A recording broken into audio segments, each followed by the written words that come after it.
Nintendo.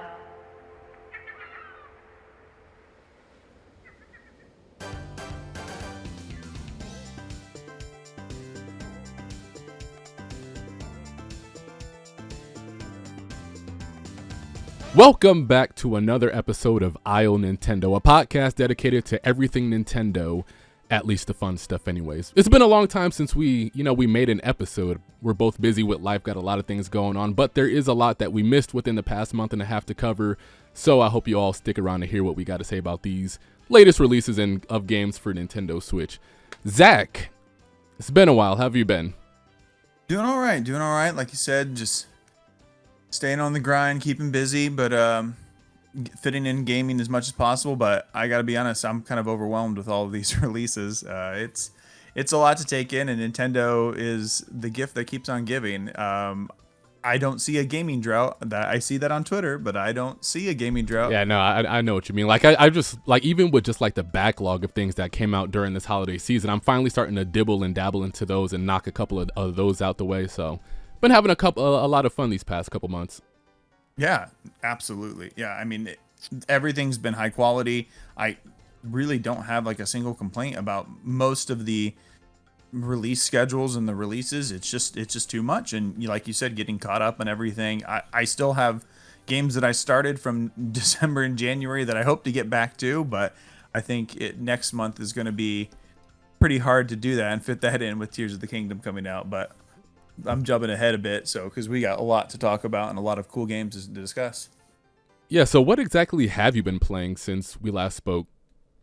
I tried my best to kind of stick with the release schedule, and I finished up Fire Emblem shortly after our third episode, and Okay. And yeah, I have to say it's probably one of my favorite strategy RPGs now. I love the characters and just the whole chaining system that was integrated in. I'd seen some people talk about it and make this point, but I definitely agree. It reminded me a lot of one of my favorite RPGs, Tokyo Mirage Sessions, that there's just this real big emphasis on team collaboration and positioning and having these chain attacks occur. And it's just, there's so much content and all of the systems work so well together.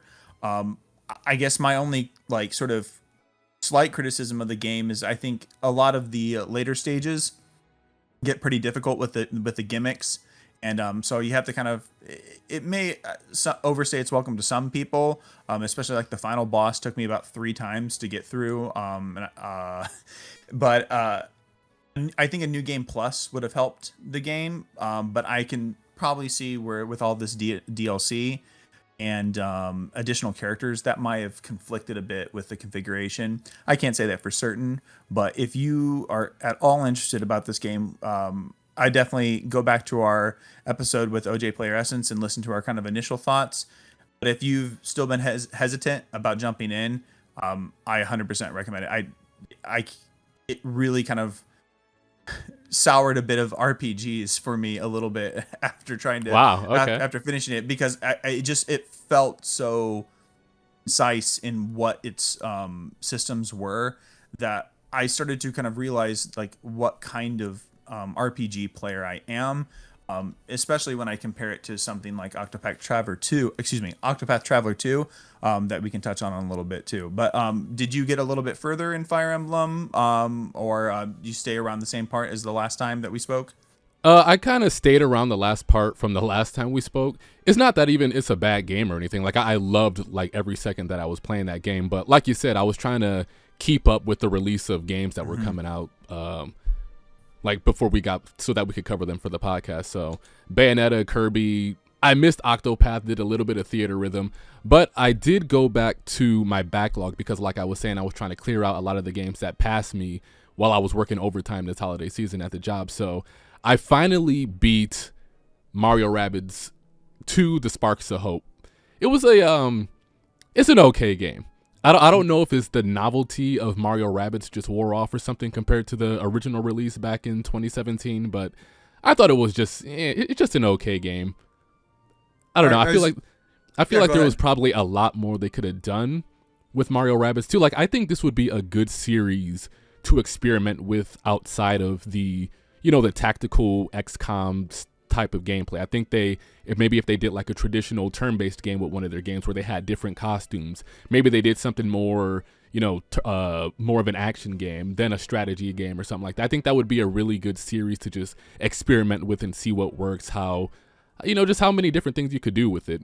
Overall, it wasn't something that really held 100% of my attention. This was definitely a game I had like a podcast or something playing in the background while I was, just doing my strategy gameplay, which is still excellent by the way, but overall it was just okay. I think I was whelmed by the end of it. I mean, I think whelmed is, because I have some questions on the game, but I think I would compare that to sort of what I played of Octopath Traveler 2. Now, I had, like, full disclosure, I haven't finished it yet. But I would say I had a similar feeling with that, where the novelty of Octopath Traveler 2 when that came out in 2018, especially being one of those announcement titles in that initial Switch presentation, like seeing HD 2D for the first time and having just this kind of what seemed to be like Square coming back to their roots in a way. Similarly with Mario and Rabbids, because there was a whole leak and people were just kind of confounded that Nintendo would allow Ubisoft to sort of take Mario and do a project like that. They're kind of analogous. They're kind of the same in that sort of wow factor of, wow, this is something that we haven't seen in a while or something brand new. And going into Octopath Traveler 2, it may have hurt because I tried to go in like very close after finishing Fire Emblem, which I spent about 120 hours into. So maybe that hurt a bit of my impact, but I also felt kind of whelmed by the experiment. Like, there's nothing wrong with it. There's nothing really that I can complain too much about it. It felt like a familiar experience. And I think that's good. Like you were saying with Mario and Rabbids Sparks of Hope, sometimes that's okay. I think there is a lot of pressure on games now to be like the most amazing thing every time. And I don't know, like, I don't think it's like appropriate to expect every game to be that way. But what would you say for Sparks of Hope are some of the things that maybe felt too safe, or was it more that like it just kind of got a little old and tired as it went on? Like you just kind of understood it and it just felt repetitious? I would say it's mainly the gameplay loop behind it. Like, if this game had more of an emphasis on adventure and exploration with some, strategy combat involved, I would be okay. But it was just like combat after combat after combat after combat, like just nonstop. So I don't know. If they would have had more of an emphasis on exploration, really fleshing out these planets that you visited, make the story a lot more engaging, maybe even throw in more Mario characters, because they introduced a new character to this series called Edge. And it's like this rabbit with green and black and purple hair, but I thought the whole point of the Rabbids was to, imitate Mario characters. So maybe like a Rabbid Wario or Rabbid Waluigi or Rabbid Birdo or something like that. But, it was just more Mario Rabbids. Yeah. And again, that's not necessarily, I don't want to say just more Mario Rabbids as if that's a bad thing, because I'm somebody that believes in, a video game franchise keeping its identity. I don't like it to stray too far left to the point where I don't recognize it anymore. But at the same time, I don't like it to be too safe to where it feels like I'm just picking up where I last stopped, if that makes sense. No, absolutely. And I think Octopath Traveler 2 has a bit of that as well for me. Because I would say the presentation and the new characters are definitely solid. The world design is sort of better thought out. I think one problem that I had was a lot of the environment started to look a little samey in Octopath, but in 2 there is a bit more diversity. I think the boat and like being able to traverse on water helps that a bit as well. And there's a lot of like new classes. There's a new power system for like the boost points it's called a latent power, and it's specific to each one of your party members that like unleashes like this all powerful attack and that is like honed into like each of the individual classes. And so it has like a day-night cycle as well that sort of impacts battle. So all of that integration is really smart, and I really appreciated it. But I think the overall structure of the game, this may just be like a personal preference, and I know that you had mentioned before that you kind of struggled with the first Octopath as well, where it's not like the openness and freedom that's bothering me. It's sort of more like I'm kind of playing a video game. And I know that sounds weird, but it's like Okay. I'm like constantly aware that I'm playing a game, because it just lets you do like whatever you want. You can pretty much fast travel at any time. You can change day night at any time. And then one of the special features of Octopath that started with the original is these path actions that let you interact with the NPCs in different ways. So like Ulbrich, who is a warrior, could challenge different townspeople to fights, and that would allow you to like maybe unlock like a certain house that was being guarded, or gain some new items. Or Tressa would she was a merchant class, and so she could barter with people and like buy things, or like the thief could steal things. That's present here, but all of the characters have two path actions now, and they kind of mirror each other. So in some ways, it sort of makes like you can sweet talk some people with Agnia, who's like a dancer character. Okay. You can kind of sweet talk them and get certain things, and so it kind of makes taking the risk of stealing an item feel lesser. And I don't want to say that customization is like a bad thing. It just kind of felt like, oh well, I see all the systems. I'm just kind of choosing them now, and there's freedom in that, and I can understand where people have a preference for that kind of uninhibited gameplay style.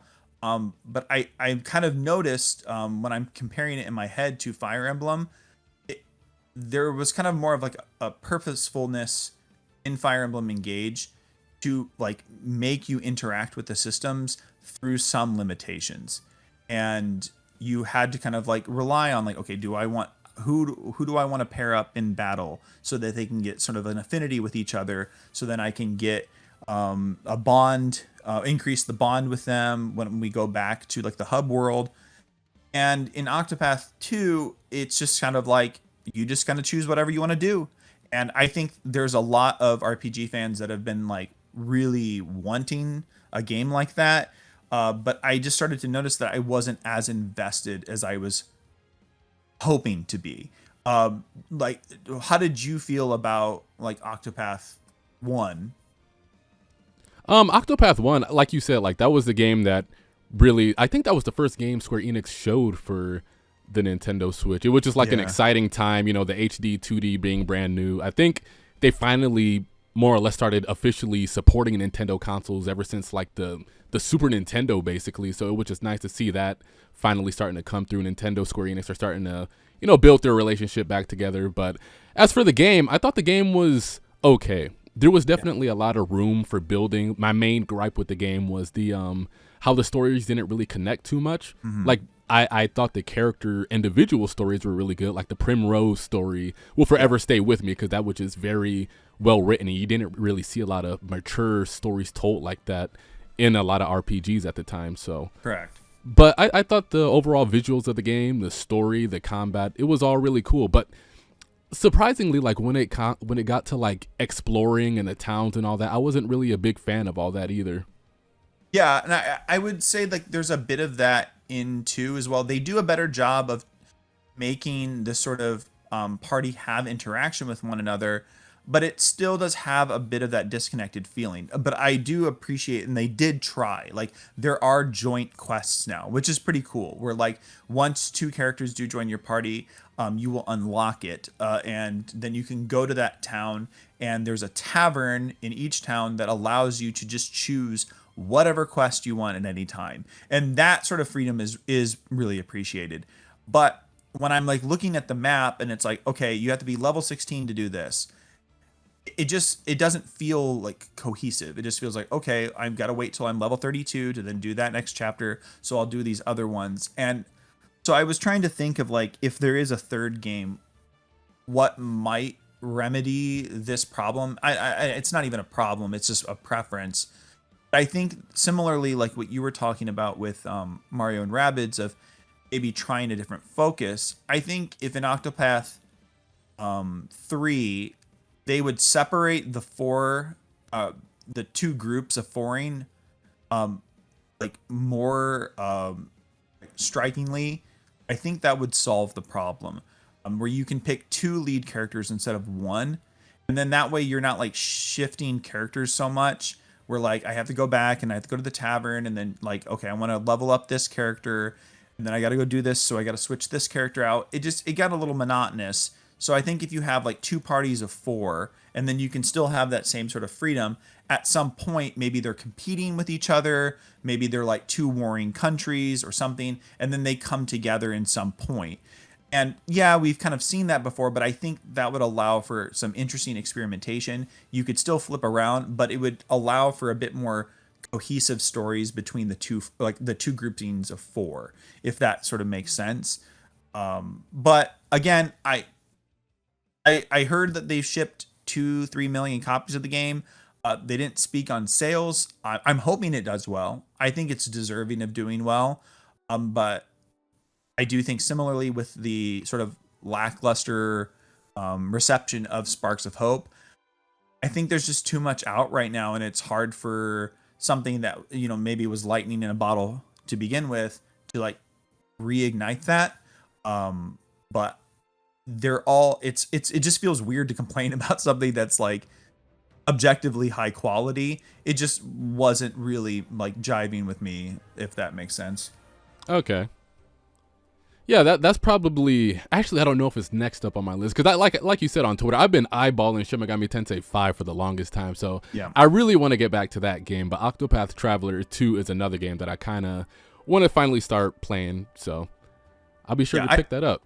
Yeah, I think you'll enjoy the characters that are there. Like Ochette and like Oswald stories are, for me, those are really like really nice. The music is solid. I prefer the music from the first game, but I think you'll overall enjoy it for what it is.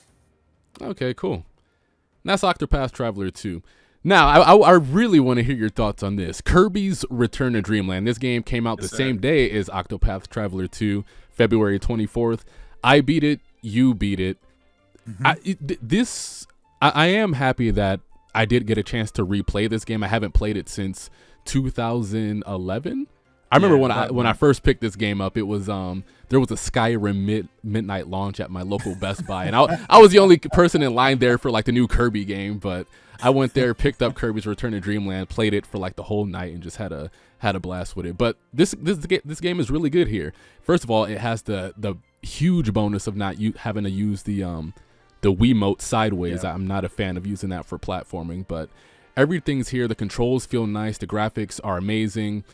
You know, the actual platforming, the gameplay is really solid. I like the boss fights here. I like the levels. I like the power-ups. It was nice to know that I didn't really...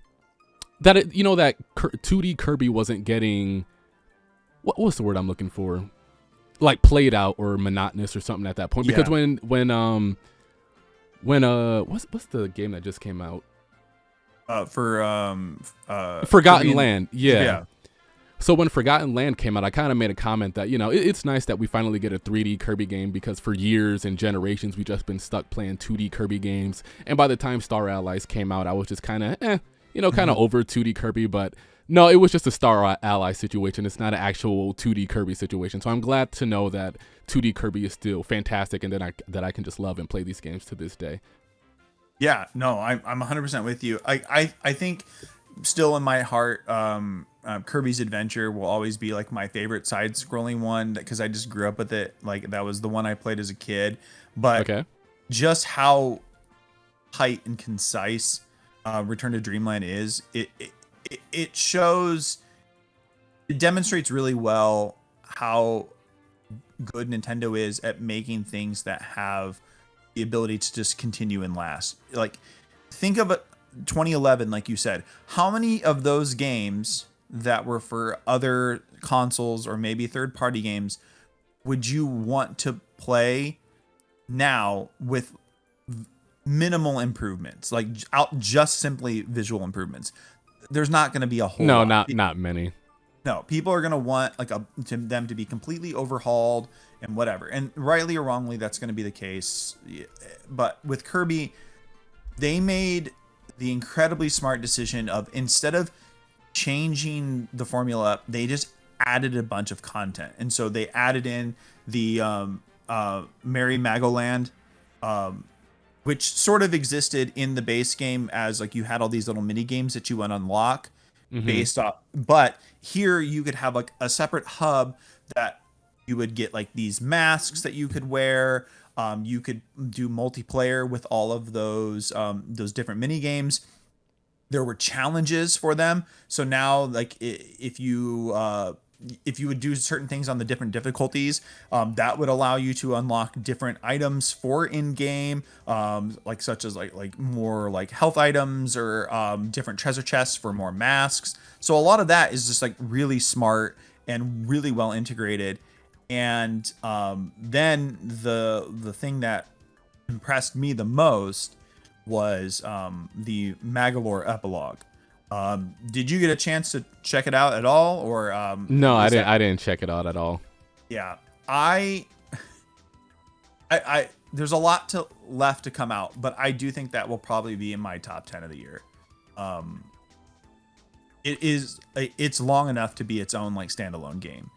Okay. The only criticism that I would have is that I don't think a lot of people are going to play it, because you have to play through the base game in order to unlock it. Yeah, I thought it was going to be unlocked just like from when you first start up the game, but no, they were like, no, this mode is only accessible when you beat the game. I'm like, oh, okay, well. Exactly. And I get it, like, because it does, I mean, it's hard to say, it's weird to say that you spoil a Kirby game, but it does sort of spoil. Yeah, it does spoil like the ending of Return to Dreamland, I guess. But mechanically, it is HAL doing a lot of really interesting things. It's not brand new things, but HAL hasn't really done a lot since over the past 20 years. They've mostly focused solely on Kirby. But they helped out on a lot of different games in the 90s. They had made like action RPGs. They had, I think they assisted with Earthbound. There's a whole bunch of, and then also with the original Smash Brothers as well. Bros. Yeah, so it's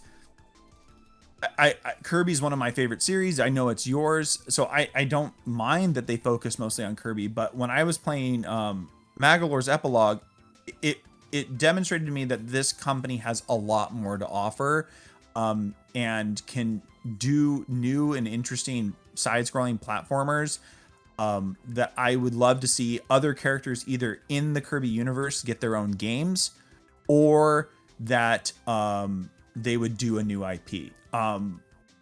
Briefly, it's just there's a very interesting progression with Magolor. He doesn't play anything like Kirby. He has a very different sort of like float jump. It's not limitless like what Kirby's is. You're very weak starting out, and you slowly build on different unlockable abilities and skills. And then you level those up over time based off of different things that you're collecting in each level. The boss design is excellent. It's all tailored around. It's not just, let's take Kirby levels and put a new character in. Everything is made for this new character, or the character from the base game. And I was just continuously impressed. I marathon through it in like a day and a half or 2 days. And I 100%ed it, and I just had so much fun with it. It does kill me, because I think people's relationship with DLC is, and understandably so, is kind of like, maybe I'll get to it. Maybe it's just more of the same. This is a completely new game that's like 5 to 7 hours long, and that is insane to me. That in this package, there is essentially a whole second game that exists.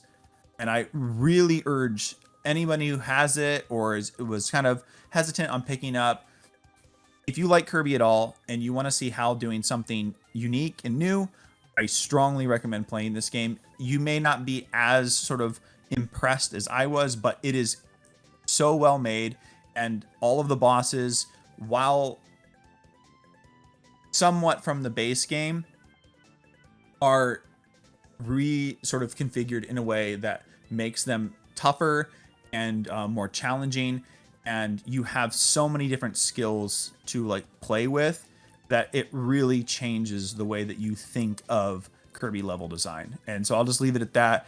But if you do have some more time, I mean, I know with Xenoblade and Zelda, there's not going to be much, but later on, like during the summer or towards the end of the year, I strongly encourage you to check it out. Yeah, so this was like a roguelike game, right? Like the more you played the game, the more you could level up Magalore, and whether it's, health, whether it's power abilities and things like that, right? Well, it's not. Well, that's sort of the way that it was advertised. You can play it with like multiple people, but it's actually more fixed and linear. Like you unlock levels. It's just that you're more choosing what skills you want to upgrade, and then there are different different little challenge levels. That like once you get like, let's say like this blast power that he like shoots this little like burst of like energy beam out. Once you get that to a certain power, then you unlock a challenge level. And so similarly, like with the challenge levels that exist in Return to Dreamland, it's that. So you're constantly like wanting to motivate because you collect these energy orbs. And so the goal is to chain attacks to get more energy orbs out of the enemies you encounter, which is completely different than like Kirby. So Kirby's just like copy ability, then I'm going to attack the enemy and then just obliterate them, try to get them out in like one hit. Here, you want to have more, you want to have stronger abilities so that you can continue to attack them, so they will give you more energy orbs. So then that way you can continue to upgrade the character. So it's just this really, really, really smart gameplay loop that like makes you want to just keep going on. And so like 100%ing it was just very easy. I didn't really have to go out of my way. I had to replay a couple levels a few times to just sort of learn how to maximize that score. But yeah, that sort of, I think, is inspired by like some like rogue elements, but everything's fixed and linear. So it's just like a brand new side-scrolling platformer with action combat. Okay, cool. And like I've been doing like a lot of handheld gaming only this year. I've been like I've been playing like on the TV or something, but I don't know, something about this year. I've just been playing almost exclusively in handheld mode. But that is a beautiful looking game on the Switch OLED. Yes. It's just very vibrant and green and all the colors popping off the screen. Really like it. Yeah, absolutely. Now for the game, probably the best game I played this year, shockingly, Bayonetta Origins, Cereza, and the Lost Demon. Cool. Yeah. This was a game that when they showed it at the Game Awards, I was kind of like, yeah, whatever it is, it doesn't, I'm not entirely sure what to think about it. It kind of looks like an indie Bayonetta game. We even had this discussion on the podcast whether or not it should be worth, the $60 or, maybe Nintendo and Platinum are just overselling it. It absolutely deserves to be $60. This is that's great. One of the best games I've played all year. It's even like story wise, I would say it's probably the best Bayonetta story, and it's kind of just like a child storybook game. So essentially the game starts off with, Bayonetta, she's losing her parents because these people of light and darkness aren't allowed to be together, essentially. So the townsfolk or whatever essentially gather them up and lock them away and outcast the other parent. So it's Bayonetta, a witch in training, trying to rescue her mother that has been locked away from these town people or whatever. So she goes to like this forest or whatever, and her teacher is training her the ways to, become a witch. Her first mission is essentially to summon a demon. And she basically ends up doing that, but she summons it into Cheshire, which is the little stuffed toy that she runs around with in the game. And from there, you just enter this forest where Bayonetta runs away to just escape her problems, try and find her mom, because the voice is kind of leading her into this area. And from that moment on, the game, I don't know, it's just a really good like action adventure game. It's very heavy on puzzles. Like you got one controller, like the left side of the Joy-Con controls Bayonetta, and the right side controls Cheshire. Bayonetta is still, again, like a witch in training, so she's not the same Bayonetta that you know, dancing on poles and shooting demons in the forehead. That's not this Bayonetta. She's more of a binder, so she can hold the monsters and the enemies, the fairies, in place with her binding abilities. And then on the right side of the Joy-Con or your controller with the right analog stick, you're using that with Cheshire to attack these enemies with the R button. And you would think that this just sounds like the worst thing ever, but it just works so perfectly, and you pick it up almost immediately too. And you're running through the forest, going through, trying to find these orbs in all the, I guess you could say, all the different environments in the forest. Like they're all different, lava, grass, water, and things of that such. Finding these orbs, they're used to transform Cheshire into a different elemental beast. So you might get one that can, shoot a water rocket out of its mouth and do like water combos and things of that such, or one from the grassy area that can, pull things with its vine tongue or something like that. But overall, I was very shocked and very pleased by what I played of this game. Took me by complete surprise. I had really no expectations with this game, but just to buy it because it's Bayonetta and I love Bayonetta. But Platinum Games, through the, they knocked it out the park. I was very pleased with it. That's really awesome to hear. Yeah, I started it. I picked it up on launch, and I got through the opening section and entered right into the forest, like that portion. And then just with work and everything, I got distracted. And so I was like, this will just be like a really like good game to go back to, because I heard you and a few others in our Discord like singing its praises, and I'm really eager to get back. So that's really, really nice to hear that it kept your attention throughout, and it really executed this brand new sort of gameplay style for like this series. And I know that I think we discussed it in one of our previous podcasts, but like Kamiya and Platinum seem to have a lot of ideas for this series that are just outside of like the main systems and like character action gameplay style. And so what aside from like because the presentation and the music were like beautiful, it felt sort of like an Alice in Wonderland kit storybook kind of feeling. Was there like did the mechanics sort of just gradually sort of introduce themselves, and then you felt that you had kind of a lot of experimentation possibilities, or is it more just like everything kind of clicks with the puzzles like you mentioned and the exploration? Like what was it that spoke to you like the most between all of those things?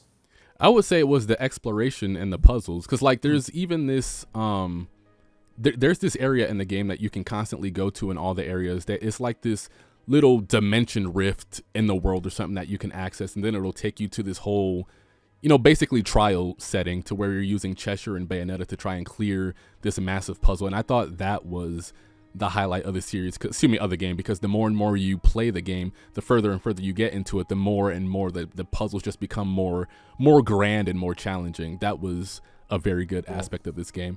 And something I really liked here was the relationship between Bayonetta and Cheshire, because it's kind of like a season 1 Ash Ketchum and Pikachu situation. Like they both hate each other's guts, but they're trying to work together to get to where they need to be. Bayonetta wants to go back home and rescue her mom, and Cheshire wants to go back to, what do they call it? It's not called Hell, it's called Inferno. So he wants to go back to Inferno, but they're all just trying to help each other out, but they hate each other in the process. But then more and more as they help each other out, they hear their stories, they start to form this bond with each other. It's a very, very nice story. Well, and it sounds like, their character development is also like evolved through like the mechanics of the game. Like you were saying that you control them in different, so you in a way are kind of like immersing yourself in like getting them to cooperate with each other. So like, that's really smart. Yeah. That sounds really cool. Yeah, no, I really, really want to get to that. And I'm hoping that maybe if I'm not too exhausted after next month, that I will make that a priority, because everything that you've said, that I've seen on Discord and here right now on the podcast has me sold. I'm really excited to get back to it. Yeah, and this is a game, I probably know less than 5 people that have picked this game up. This game, it's not going to sell well, but I highly recommend that you check out Bayonetta Origins, Cereza, and the Lost Demon. This game, it just exceeded all my expectations, and I'm so glad that I gave this game a chance. I don't think, to be honest with you, even if you don't like Bayonetta and what it's all about, the IP of it, even a lot of you guys that aren't into that, I think you would be very much into Bayonetta Origins. It's just a completely different type of game while still having some of the action focus. It doesn't rank you on your combat. It doesn't rank you on how many times you get hit. Your main thing is just to clear the area and keep moving forward. So it's just more of a laid back action experience. It still got some set pieces here and there, but you're mainly here for the adventure, the puzzles, and just a very good story. So it sounds like maybe, I mean, to somewhat of a degree, people that are kind of upset with how the direction that Zelda has gone, would you say that like this kind of feels a little like older Zelda, like Zelda-like, in some ways? I could see that, yeah. Yeah, cool. Yeah, during that time, the game that I was focused on was Theatrhthm, Final Bar Line, and I know that you had touched a bit on that as well. And that game, because you were talking about like just the power of a handheld experience. Playing that game for like an hour, hour and a half before bed, like it's just like the perfect pick up and play title. It's a series that started out on 3DS as a rhythm game. I would say that's the only real big complaint I have about it is I do prefer touch controls. And I think some of the sensitivity of the control stick leads to the game being a little more challenging than it needs to in some of the difficulties. But if you like Final Fantasy music and you have or experience or like rhythm games, I think it's worth your time as well. They really did a smart thing with integrating more of an RPG approach to it than more just kind of the aesthetic of it that I felt in the 3DS titles. There's like a separate mode in the 3DS games that allows you to like kind of go on like a journey or like a challenge quest. You didn't really get to choose what songs you were playing. You didn't get to choose, like you got to choose what path you took, but you would repeat a lot of the same songs. And in this, they separate all of the the tracks based off of the games that they come from, and you unlock all of the party members right from the get-go. And then once you finish that quest, you may be rewarded with like one or two other characters. And that loop is so much smarter than the rhythm points that felt like a kind of like a mobile game from the earlier games. Did you get a chance to really dive deep into it, or did you just play like a little bit of it? I probably played about 5 songs and then, and then moved on to something. It's not even that it was just like it was a bad game or something. I was just more focused on Bayonetta and other things at that time. But I wanted to ask you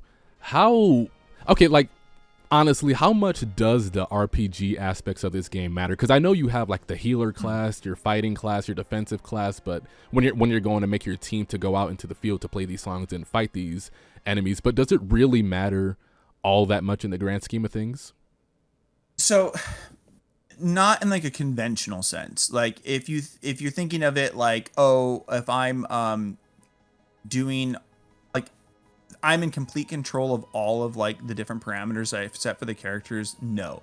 But as like a rhythm game with challenges, yes. So there are like certain enemies that you have to beat with like a certain magic spell, like of an elemental type. And that will be like the objective of that. Like you can still beat the stage on any of the difficulties that are available, but to unlock a quest objective, or you will need to fulfill some certain requirements. So the level cap is 99. They do allow for some easy ways of like grinding. It's pretty generous, but there are different items that you can get and you can equip that are very quick to either level up and like the stats of your characters, or to get extra sort of experience points at the end of a song.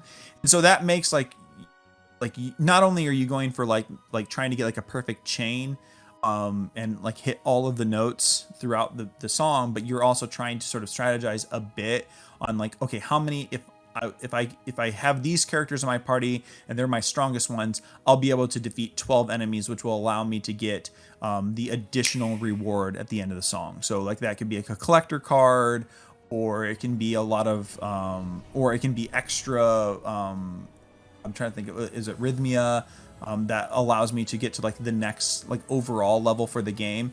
So it's if you're looking for like something that's going to like be like 1-to-1 with an RPG, it's not that, but I think it's a really smart way of mixing it in when in because I've played the other two Final Fantasy ones, and then I imported the Dragon Quest Theatrhthm game, and they all play very differently, but once I was finished with the songs, I didn't really feel compelled to do all of the questing because I was just repeating the same songs over and over again. And here there's like 200 or like 300 songs or something crazy like that now. With more coming. With more coming through DLC from like a bunch of different Square series. Sega with Samba de Amigo. But I think that like it gives you an extra reason to go back and replay a song. And the other really neat thing for just like fan service is each one of the levels is like structured for like you're going through the game. So like you start off with like whatever like the title track of that game is, and then you go to like the final boss theme. So you're going through all of the different songs that you would encounter chronologically in the game itself, and then all of the enemies look like the enemy types for those particular games. So as you get like later on, like they're like if you're a fan of like Final Fantasy 13, all of the enemies look like the sort of like android like robot kind of enemies that were in that game, or the soldiers. Yeah. And then if you're a fan of like 7, it has all of the different types of mechs. And then the earlier games have like the more sort of fantastical creatures. So there is just a lot of love and details put into it. So yes and no to answer your question, but I do think that if you like the core like rhythm mechanics, there's a lot of incentive for replaying songs now. Okay, good to know, because I saw that they just released a Nier like DLC pack, so I'm definitely gonna check that out because, as you know, it's one of my favorite Square Enix games ever. So, yeah, and that soundtrack is a big reason for the reason that is. So, thank you. Very interested to dive deeper into that game whenever I get a chance. And during the time that we were off, we had the unfortunate event happen to where we lost the 3DS and the Wii U eShop. March 27th, the Wii U and the Wii U and the 3DS eShop officially shut down. Was a sad day. Zach, how much did you spend? I gotta know. I spent almost $200 in the span of like an hour, just panicking, trying to buy everything that I needed to buy. Yeah, I had done 3 different waves over the past year digitally. So when there was sort of the first like year announcement, I went through and probably dropped about $50 or more, and then I did another one around like Christmas time, and then I dropped another about $50. But the bulk of my spending was getting all of the physical games over the past year that I had neglected. And I'll tell you, some of those I just said, no, thank you, because they had gotten ridiculously expensive, especially towards the end. And what passed you by? I'd say something like Etrian Odyssey Nexus. Okay, yeah, that's like $120 right there. Yeah. Some of those like special edition ones, like Seventh Dragon, some of those ones that I was kind of hesitant on whether or not, because as a fellow RPG fan, you want to play every RPG, but not every RPG, is like maybe worthy of like diving in for like the 40-50 hours that it demands out of you. And so that was always the hard thing with me, because like some of I would say the 3DS has some of the best RPGs ever made, but then there's a lot of other ones that are kind of like they're just okay.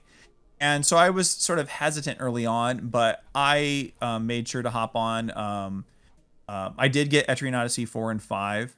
I had held out on those, and so I was lucky to get them for their regular MSRP through PlayAsia and a few, one of them through PlayAsia and a few other ones I was holding out on, and I got some good deals on eBay as well. So it wasn't like this thing where like I felt compelled at the last minute. I had been planning on it. But for those digital games, yeah, there were a lot that I was like, oh, man, I really want this. But I just had to let it go because I just don't know if I'm going to play it. But I have been consistently playing my 3DS. What are some of the ones that you were like, I got to get this? What is like the in-demand ones that you were panicking to get at the end? Okay, like you said, so there was a wave to where I did start collecting for 3DS. So I made sure I didn't double up on every Yokai Watch game, but I wanted to make sure I at least had one of each main title. So I got like Yokai Watch 2, Fleshy Souls, and then I got the Etrian Odyssey game. So I have all the Etrian Odyssey games for the 3DS. I wanted to make sure I got those out the way.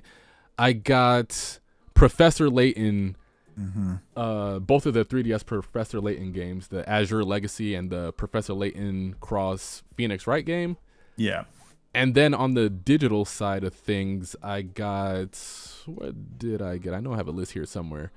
I got like Gurumin 3D, Crashmo, Pushmo, Harmonite, Attack of the Friday Monsters, Pocket Card, Jockey, Crimson Shroud, Weapon Shop de Omase, Phoenix Wright, Ace Attorney Dual Destinies, Phoenix Wright, Ace Attorney Spirit of Justice, Apollo Justice, Ace Attorney Liberation Maiden, Chibi Robo Photo Finder, Sakura Samurai Art of the Samurai, and the Darship Damri.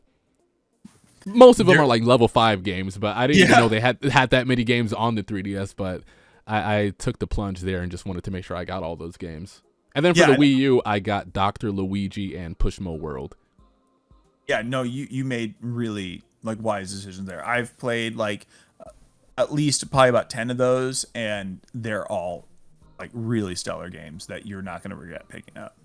Okay. The game that it did pass me by, because they were just too much for a game I wasn't sure if I was going to like, especially being a digital only game.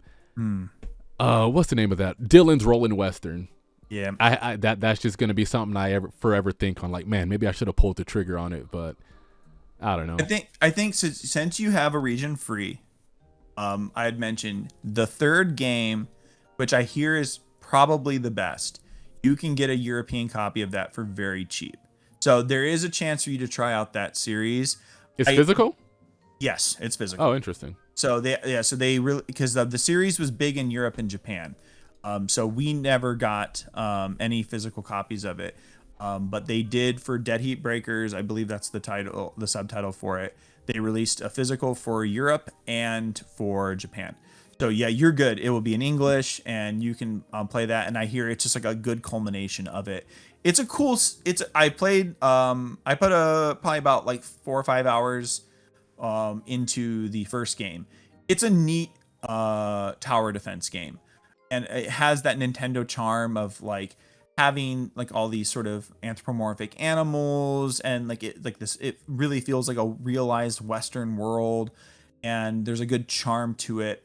I'd say like the touch controls get a little finicky, but they do an interesting thing of separating how you approach the tower defense. So like there's one section where you're going through the environment and gathering resources, and then like building up like sort of this area that you're trying to defend. And then you set up all of like the traps or whatever, but Dylan also can attack as well in the second portion of like that sort of defense section. And so you go around and spin, and you can like ram into these like rock enemies, and it's fun. But if you do fail, it is one of those things where you have to redo it all over again. So if you like strategy and you like that tower defense genre, I would definitely recommend getting that physical for the European version. It's fairly cheap. I think right now it's maybe like $12 or $20. Okay, cool. Yeah. And like I found another like a section of 3DS games I bought because I forgot I did order some from GameStop. I got the Ultimate NES Remix. These are all like physical releases too. Ultimate NES Remix, Mario Kart 7, Super Mario Maker, Sonic Boom, Fire and Ice, Dragon Ball Fusions, Dragon Ball Z Extreme Butoden, Rayman 3D, Smash Bros, Sonic Boom Shattered Crystals, Sonic Generations, and Zelda Triforce Heroes. All Not a bad. like pretty decent games. Yeah. Yeah. I mean, I think that's, I was actually talking with someone at my job, funny enough, about like game preservation today. And I think I understand that there's sort of like a criticism of like being sad that the 3DS and the Wii U are closing and you feel compelled to like buy a bunch of games that you didn't play originally. But for gamers like you and me, and I think a lot of the people that we like associate with online, we like so much that there's just not enough time to play them. And I don't want to say that Nintendo needs to keep these shops open, but it's just sort of strange that like 1,000 and something or like 2,000 games have just like disappeared in some way. And Yeah.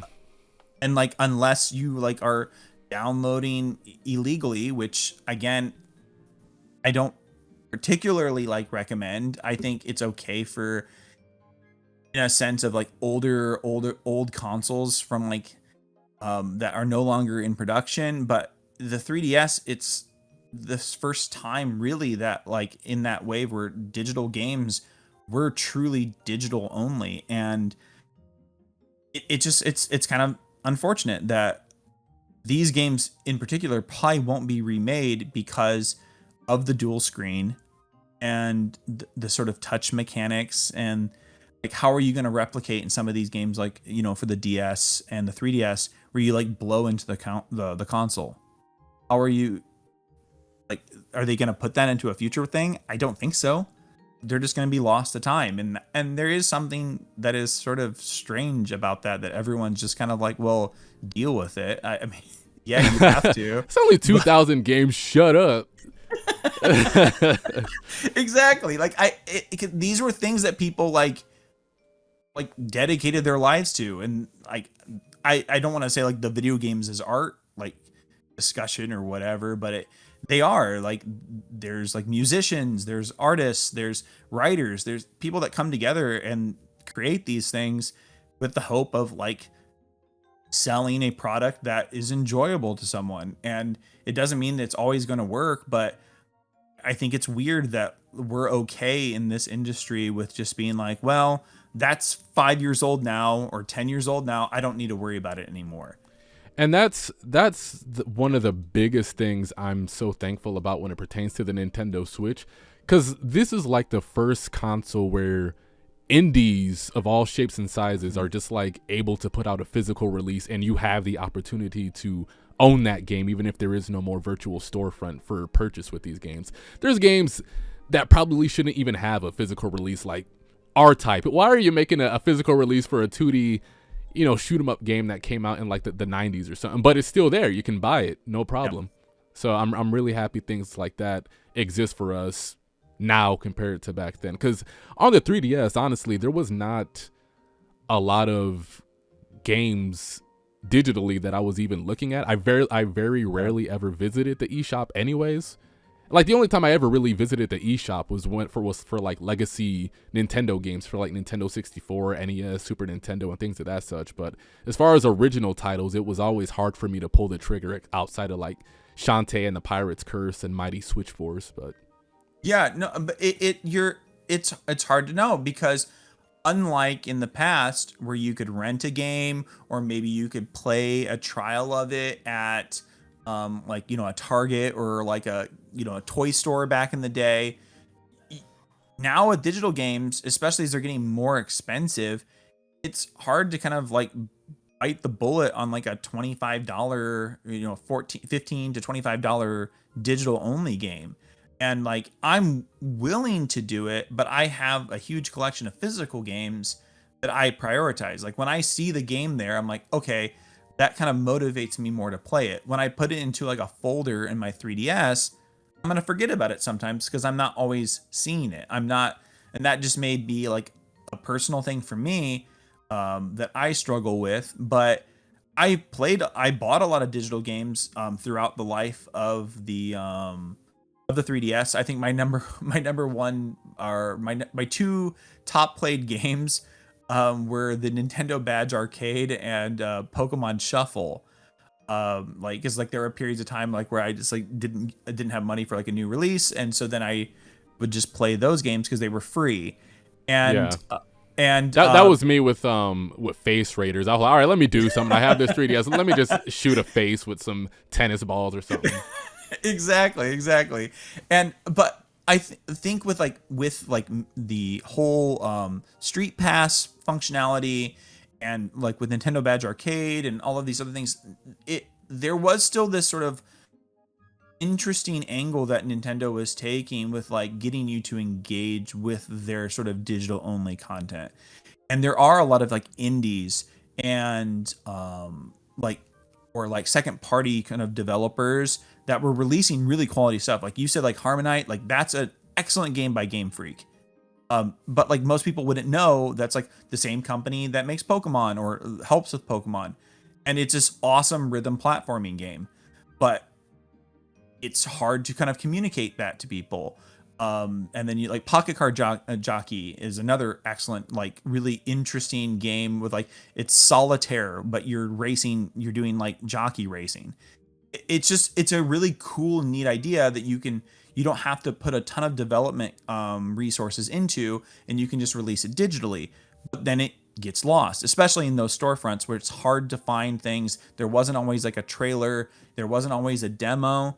And I think the Switch, while the eShop is still kind of a mess, developers are taking advantage of that store in a much better way. And I will always value having like a physical of it or of a game, any game, and having all these indies and retro games being re-released. Like I have a bunch of I posted a picture on Twitter. I have a bunch of cave shooters that I never would have thought I would have owned because they were either arcade only or they were like on Xbox 360 or they were, and now on one console, like they're going through and getting a actual physical, like on a cartridge release, and that's going to last. And I think, that's a good segue. Unless you had like a few more things that you wanted to say about the 3DS about like Advance Wars, because I think that is a perfect thing to that complements this ability for like we can take this 20-year-old game and then give it new life now. And I was just gonna say, like, what memories did you have with like the 3DS and the Wii U? Because the Wii U was the last thing I bought from Toys R Us back in 2012. I don't even know why I was at Toys R Us. I think that was the last place that had it, but yeah, I had like a lot of fun with the Wii U. Like that was the console where I finally started getting into Wii games because, the PS4, I had that at launch, but I wasn't too happy with the games that were releasing for the first couple years. So I was just diving more into the Wii catalog to see what they had because, like I said, with the Wii, it was interesting because to the masses, you would think that all it had to offer was like Mario, Zelda, Wii Sports, and a bunch of shovelware. But if you actually did like the time to research what that console had to offer catalog wise, there was a lot there, but none of that was just ever available to me in any of my local stores. So I had to resort to just buying what was on the shelf, and most of that stuff I didn't care for. But when the Wii U came out, I finally had a credit card. I could buy these games at Amazon, on eBay, and things of that such. And I finally played them, had a blast on games like Sin and Punishment, Muramasa, the Demon Blade, Zack and Wiki, Quest for Barbarossa's Treasure, Capcom versus Tatsunoko versus Capcom, and things like that. But the Wii U, I had a really good time with. Yeah, sure, there were gaps between all the major releases, and all the major releases didn't hit. But as far as what that console was doing, from finding new ways to play games on the Wii U gamepad, and just the releases that were coming out for the game, like Xenoblade Chronicles X, Bayonetta, Mario 3D World, Captain Toad, still one of the best Mario games in my opinion. I had a really good time with the Wii U, so it's kind of bittersweet to see it go like that. And the 3DS, I bought that because of Kid Icarus Uprising. I remember I bought the Crimson Red 3DS back in like 2012 for Kid Icarus Uprising, and I was upset because like the month after that they announced that they were coming out with XL 3DSs. So I spent like $160 on a 3DS just for an XL version to come out, which I would have much rather had. But I had a lot of fun times with the 3DS, playing Pokemon online with friends, playing Kid Icarus, an amazing on-rail shooting game. In my opinion, the best one Nintendo has to offer from Sinner's Punishment and Star Fox. Star Fox 3D, the Zelda games, Rhythm Thief, Rune Factory, Shin Megami Tensei games. It was a very, very fun console. Yeah, no, the Wii U and 3DS got me back into gaming in like a big way. Okay. And yeah, like I had sort of dropped out. I was living internationally, teaching in Korea for a bit, and I had sold like a ton of my collection, and like I regret a ton of those things that I sold, but I was just sort of like, I'm starting this new part of my life. I'm probably not going to be home. Little did I know that I had to come back, and I was sort of like in limbo with gaming. Like I still kind of played a few of the retro things that were around, but it was sort of A Link Between Worlds. That getting announced got me excited, and Mario 3D World were like the two games where I was like, okay, I need to check out what these consoles are. And so I bought myself a Wii U, and then I was gifted the Link Between Worlds 3DS. So I think that would have been 2013 maybe, or 2014. I can't remember exactly. But my love of gaming got reignited because of those two consoles. Because I had just grown tired of, like you said, like I didn't really see a lot of those quirky Wii games when I got my Wii. It was a lot of the standard stuff that's really, really good. That first party stuff's really good. I wasn't seeing the sort of like innovation in the use of like the Wiimote in interesting ways. There were a lot of games that did do that, and they just weren't at stores. I didn't see them very often, and I didn't really have any interest in like the new sort of online multiplayer trends that were happening.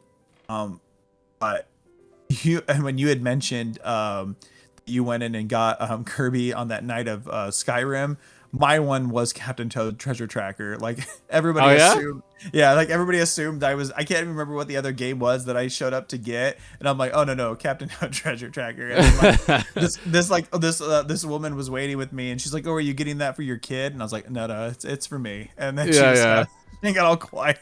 That's my dream. Like I just want to be like just like buff, going into the store with like sunglasses on, be like, one copy of Animal Crossing for the Switch. It's just something like that, and they just look at me like all confused or something. Exactly. And because I get like the stigma or whatever, but I agree with you. Captain Toad Treasure Tracker is one of the best Mario games ever. It's so good. It's so good. And I think the reason why I don't think about the Wii U often is that so much of like what was good about the Wii U did translate over to the Switch. And there's some, and that spirit was kind of there where like I do feel that they're still taking risks on some of their first party games. And the third party support kind of makes you kind of forget how long those gaps were that you mentioned. But there was something so awesome about the gamepad. I don't want to romanticize it. It had a horrible battery. It wasn't responsive all of the time, but it made playing those games like Captain Toad, or like in a game I brought up earlier, Tokyo Mirage Sessions, it was really neat to like look down and then read through the text messages that your party would communicate with each other on the gamepad. And it felt just more of like this immersive experience. And I didn't know any different because like I wasn't looking to like have 5 games every month. One would come out like every month or so, and I would be like perfectly content with it because it would be games that were really content rich. Like Hyrule Warriors had like a ton of content to it. Captain Toad Treasure Checker, Super Mario 3D World. All of these games had so much to like what the core of their experience was, that I wasn't really missing these examples, and I wouldn't have gotten into Bayonetta if it wasn't for the Wii U. I missed out on that generation with the 360 and PS3, and so that was the first time that I played the first Bayonetta and Bayonetta 2, was with the release of Bayonetta 2, and having that double pack was a really, really like cool thing, because like I mean, how many game companies were doing that, where they were bundling in multiple games? I mean, I know. Yeah. Go ahead. No. I was just gonna say, like, during that time, Nintendo was doing like a lot of cool things. I remember like during the release of Mario Kart 8, you could get like a major first party Nintendo game. I think it was Pikmin 3, Game and Wario, and a couple other ones like New Super Mario Bros. U, New Super Luigi U. If you just bought the game for free of charge. Yeah, and like Club Nintendo was still doing a lot of dude. Was doing so many cool fun things, and like that coin system is there. Like I appreciate like how gold coins work now. Like they do. It is cool that Nintendo just basically gives you like digital money that you can like discount. But again, they're trying to focus on digital sales. I have so many of those 3DS cases that I got with like those gold coins, like actual physical things that they had made specifically for Club Nintendo. Like I have somewhere like these 2 Animal Crossing like playing cards. Like I'm not a fan of Animal Crossing, but they're really neat and they're really cool, and they still do make that stuff now, but it wasn't at launch with Switch. And that whole program just felt like you were either getting games, like I got Tropical Freeze and Wonderful 101 just with Club Nintendo points. Oh, nice. And I know they were struggling, and I would, now I can have like physical versions of those on Switch, but at that time that was like a really good value. Like if I wasn't like, oh, I don't know if I should buy a bunch of games right now, Club Nintendo allowed me to get like some decent games through that reward system. And with Street Pass as well, like I had a lot of fun experiences. Just I would bring it to like the airport with me, or like walking around. I lived in smaller towns, so that didn't help. But when I would travel, I would just meet people from around the world, through the game. And there is something to that experience. It seems trivial now, but like when you think about it, it was a whole level of interactivity that like is just kind of gone from gaming now. Like I don't know, it still felt kind of like Nintendo magic, but the Switch is still my favorite console. But I do think that it is just a game system, which is excellent for gamers. But I do I know exactly what you mean. There was a lot of side stuff that was that really added to the overall experience that is kind of missing now. Like on Club Nintendo, I used to use I would use my points for like posters and everything. They would come in like these little tubes, and I would get a Donkey Kong set. I still have one of the Kid Icarus Uprising, the Zelda Skyward Sword with the Twilight Princess one, and all those little fun things. And then I would buy like little NES games like Ice Climbers. And anyways, I bought that game and just a bunch of other stuff. So Club Nintendo was really cool. And like you said, the social aspects with whether it was Street Pass and even Miiverse on the Wii U, that really added a whole nother layer of just community and, talking amongst other gamers, talking amongst other fans of Xenoblade Chronicles, seeing little drawings and pictures, things people had to post and say about whatever game they were playing, things they would like to see, especially like when Smash Bros was coming out and you would just like turn on your Wii U and you would see all the fan art for all the characters that they would want to see in the game. It was just really fun stuff like that really made the overall experience that much better. And that impact is still felt with like in Splatoon, where people can still do drawings, but that was thanks to the Wii U gamepad. Like that was fun. Like in the first Splatoon, I would spend time making little doodles so like my character would have that art and stuff like that.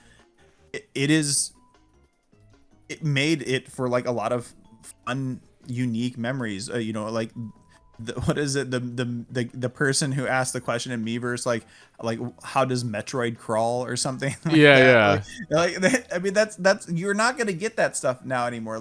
Yeah, I'm sure there are problems, and I've heard people discuss that there was a lot of issues with like you couldn't monitor the chats that people were having, and sometimes when they had that Smash Brothers custom stage, people were drawing like lewd images for the custom ones or whatever.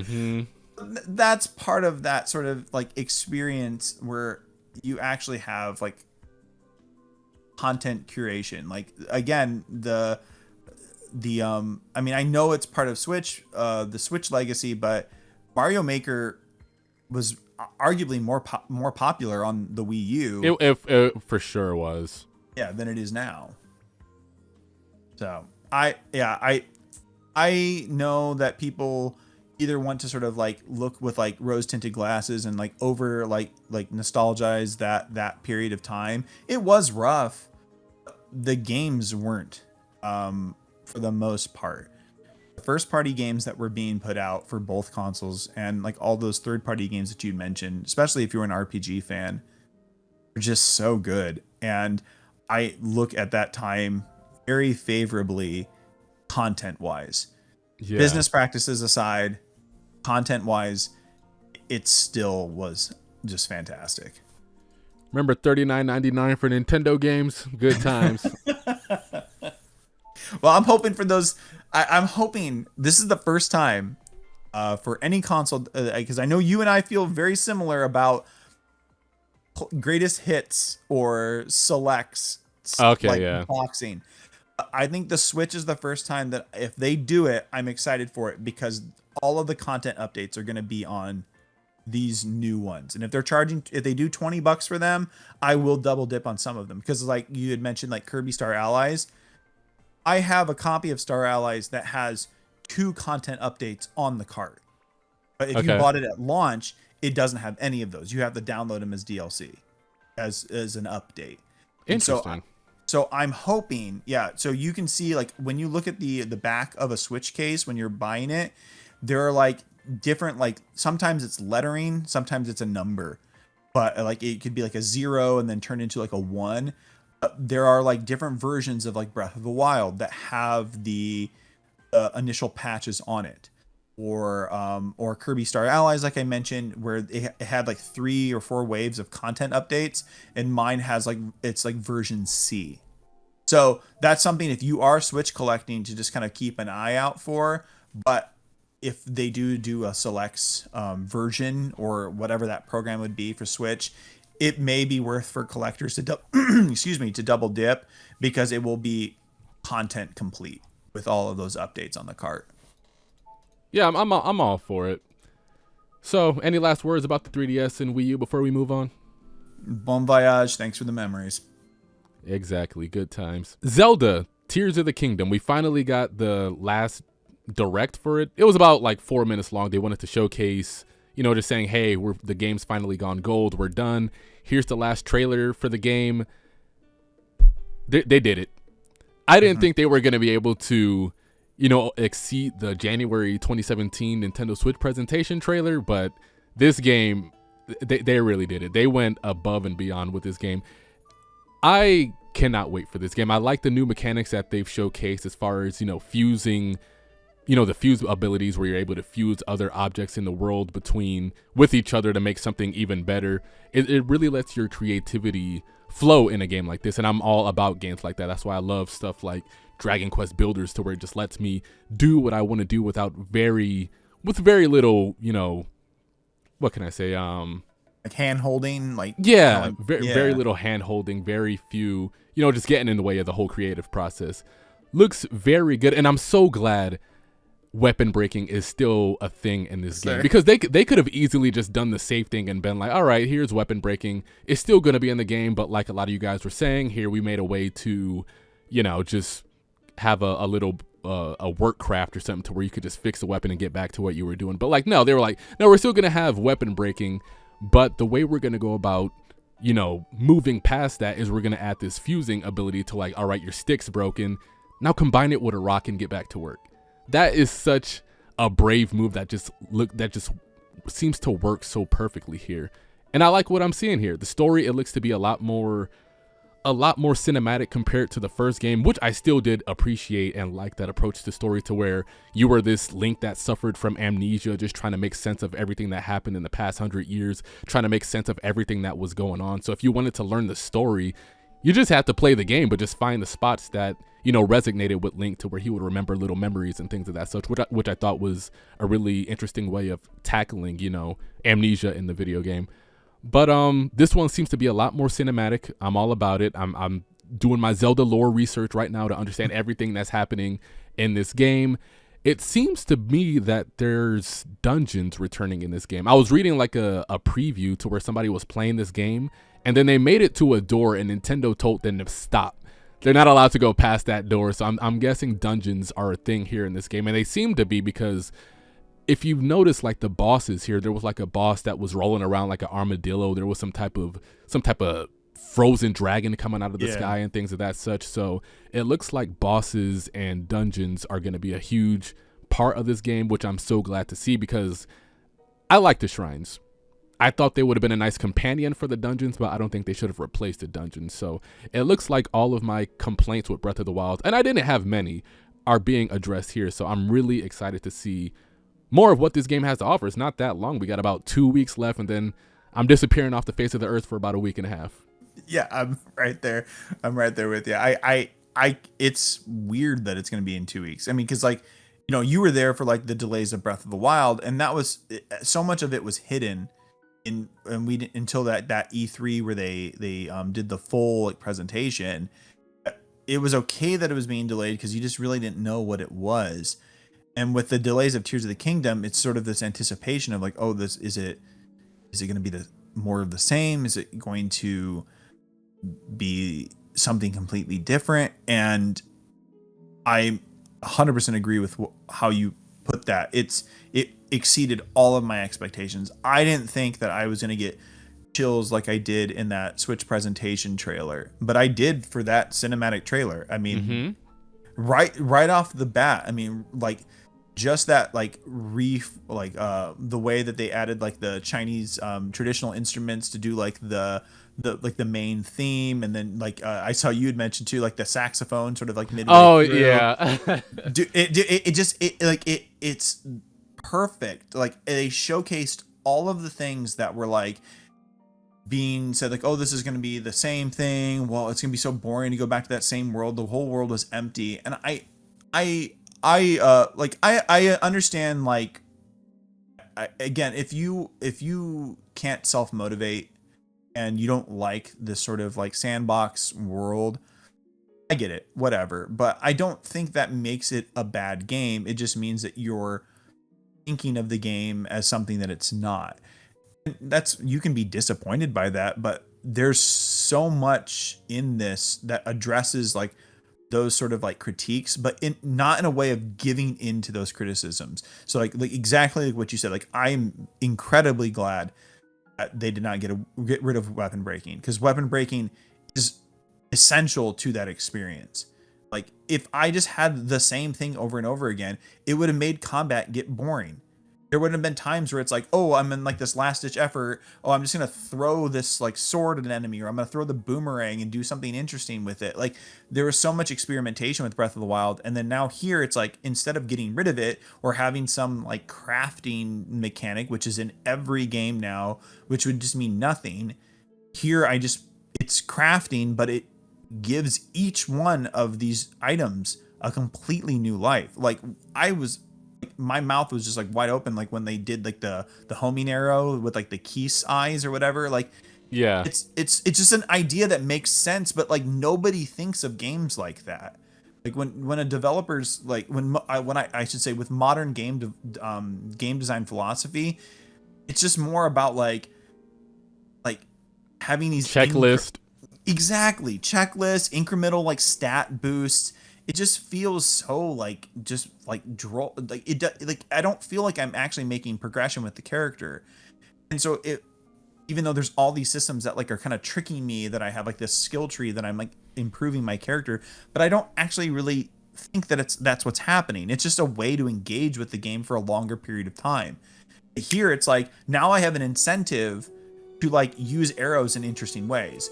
It's like, that was like one of the complaints I guess had about Breath of the Wild, is that arrows were kind of hard to come by, especially like the like elemental ones, or like the bomb arrows or whatever.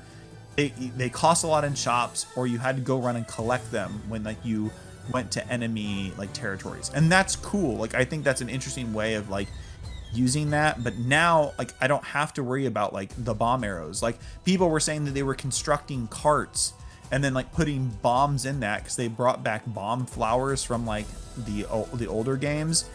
And Okay. you can just roll the cart into enemies and then just shoot it with like a fire arrow, and it will explode.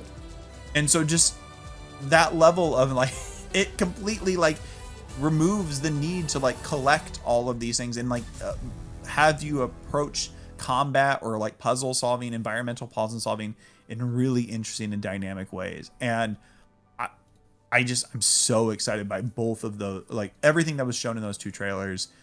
I don't know how this can't be my game of the year. Unless it does something completely like off the walls that like feels bad. I don't know how this game can't stick the landing, because it just seems to like know exactly what it's doing, and like giving the player like the freedom to just experience it in any way that they want. I'm tripping over my words. Like I'm so excited to experience this, and I've taken time off for work, and I'm going. Oh, me too. Don't call me asking me where you at. I put in vacation time like 2 weeks ago. It's done. It's over. It's done. And I can't wait to like talk about the game like on a future episode of the podcast, because I think the Breath of the Wild was like sort of like, what did you find in the environment? And I think with this game, it's going to be like, how did you find that? People are going to be asking each other, oh, like, how did you get up to this place? Or like, how do you build like one of those like rock like mechs or whatever to fight the bokoblins? Like people are going to be asking each other how to do those things. And I can't wait. This is, if Breath of the Wild people are still finding things, I think this game's going to last another 5-6 years of just people discovering really new, interesting, dynamic things. And if dungeons play into that, I'm 100% for it. I'm not as married to that as some other players. I get it, but I think that if they are smart about that, you can just kind of approach the dungeon in a way that sort of suits these mechanics, and have unique bosses tied to those. Because like the Ganon, the Blight forms were they were fun, but they were kind of one note. They weren't really like that interesting of boss fights, aside from I think the lightning one, where like you would like put the sword in like the ground and then like shock it, so you had to find a way to like dodge the lightning. Yeah. But I think the lead ups to those divine beasts were a lot more fun. Like when you were like riding Sidon. And like, yeah, I know what you mean. Yeah, like dodging the water bullets. But that's the other thing, and like that. So, like, because that just reminded me to see what your thoughts are on that. Do you think there's going to be like sort of inspiration from like Age of Calamity, and there's going to be like companion missions? Because there were some things like where it looked like you were fighting with other characters. Yeah, it seemed like there was. I don't know what it was. If there was like because there was a moment like where you were teaming up with Sidon to like fight some enemies and things of that such, right? And then there was another scene that showed like Link with some of the villagers. So I'm not entirely sure what that's supposed to be.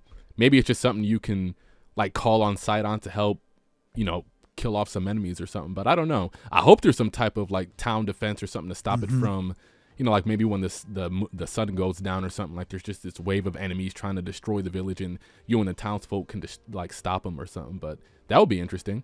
Yeah, that would be. I mean, that would be. I think, because I know that you're a fan of like like town building, and like that's like another feature that you'd want to see, and it does seem to be here. Like when like you're using like the cart and you're transporting people, Yeah. and I don't want to like this is I guess slightly spoilers for like mechanics, but in one of the previews I listened to, you can attach some of the objects to like some of like the living entities in the world.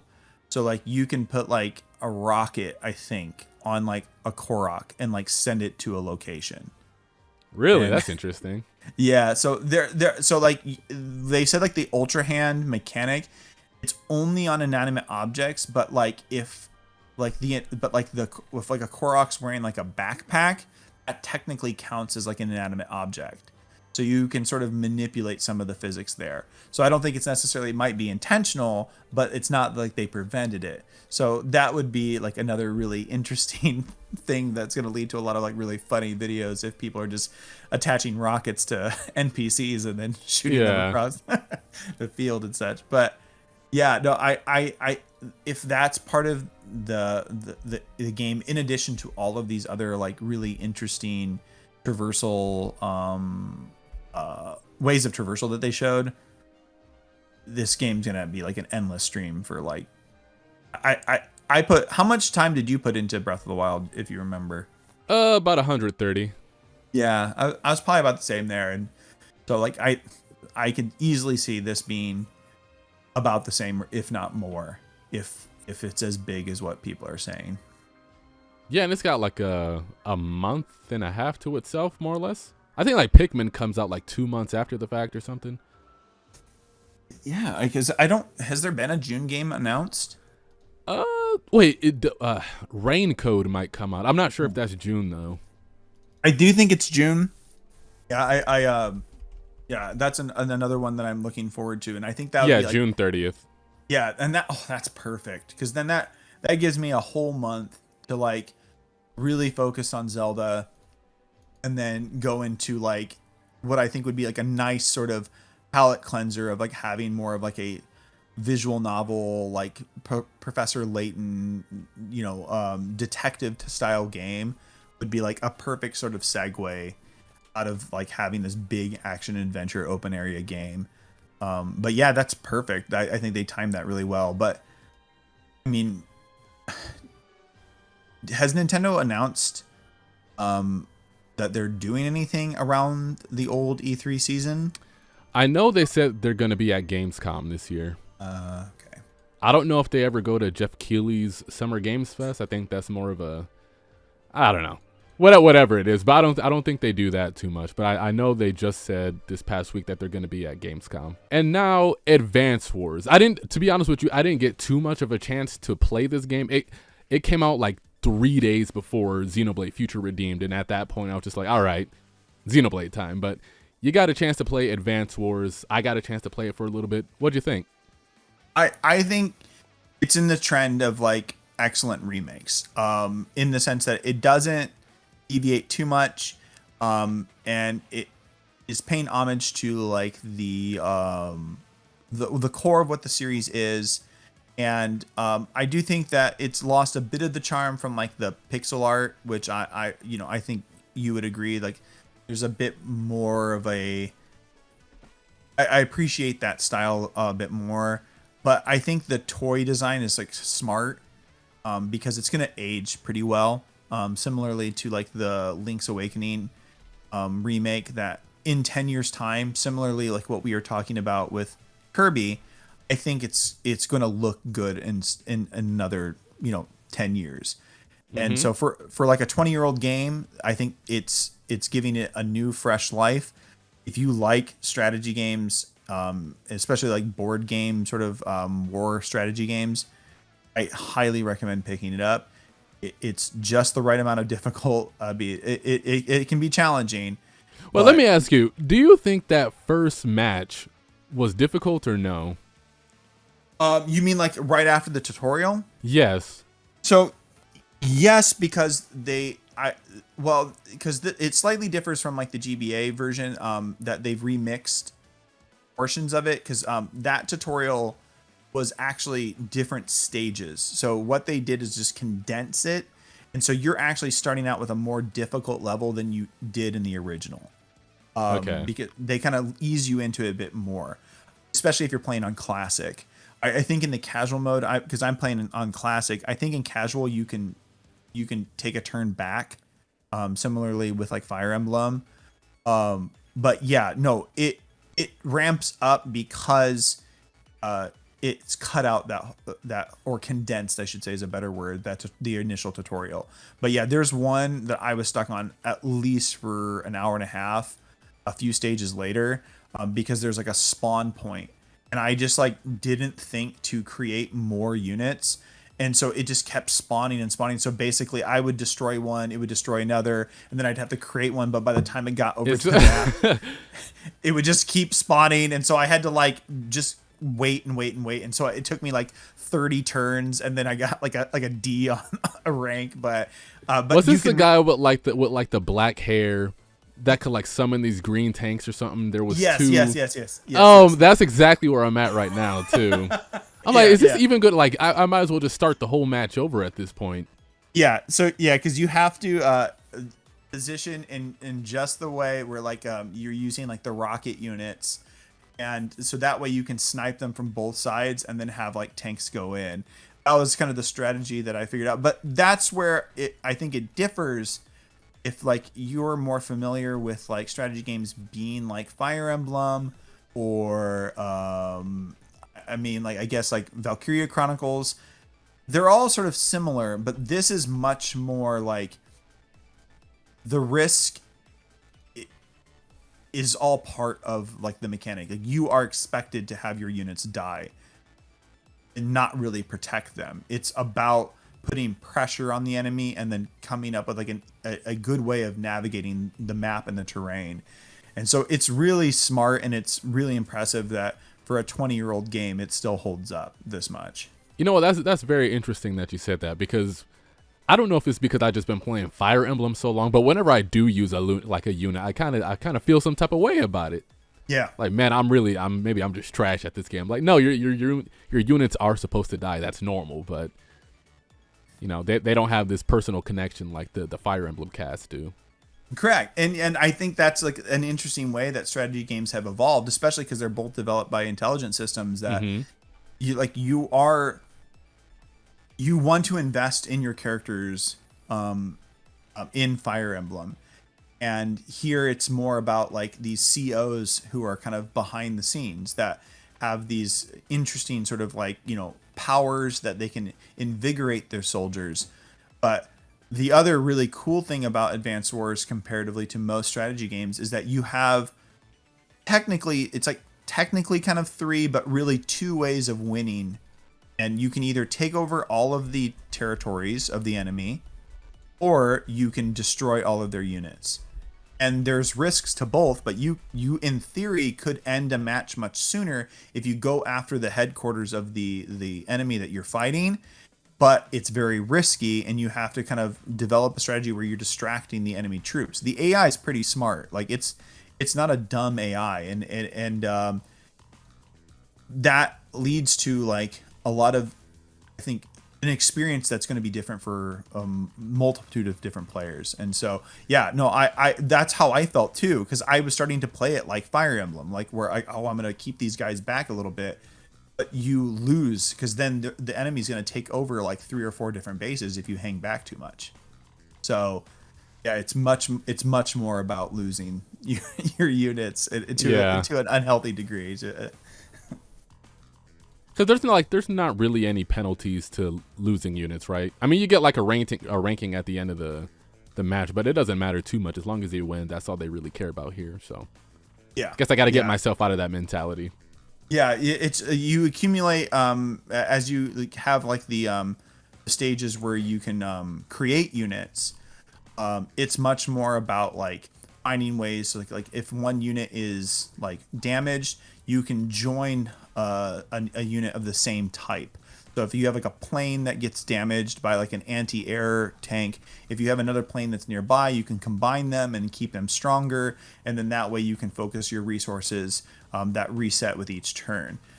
So there's interesting ways of doing of like solving like the problem of like losing units, but it's all part of the strategy. Everything, every turn counts. I will say that. Okay.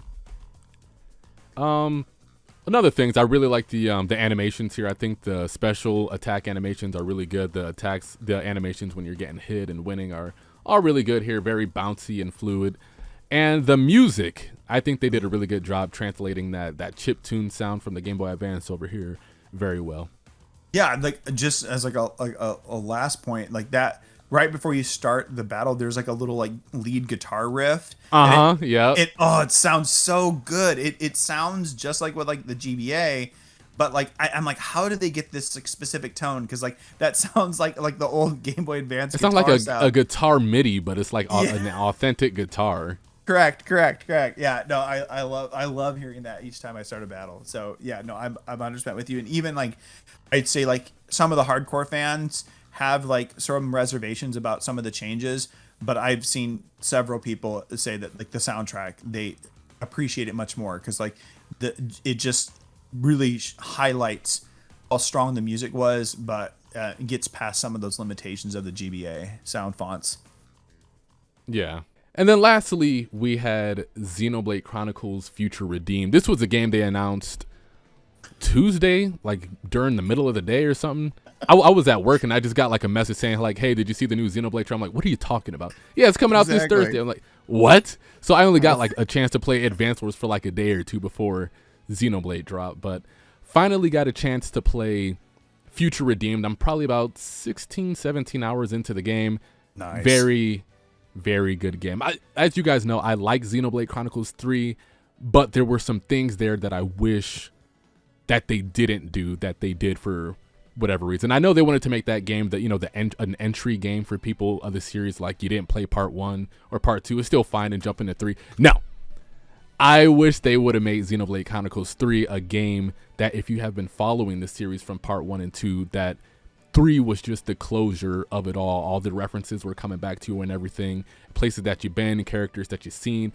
There was so much I wanted to know about past events in Xenoblade Chronicles 3 base game that really didn't get answered all too much. So I was kind of disappointed in that aspect. Still a very good game. Still, I'm not taking anything away from it, but I was very curious as to what happened to the people of the Bayonetta after they, what they did at the end of Xenoblade Chronicles 1, what happened to Rex and his crew at the end of Xenoblade Chronicles 2. Nothing was really answered until sort of like the very end of the game when you see a certain picture. Mm-hmm.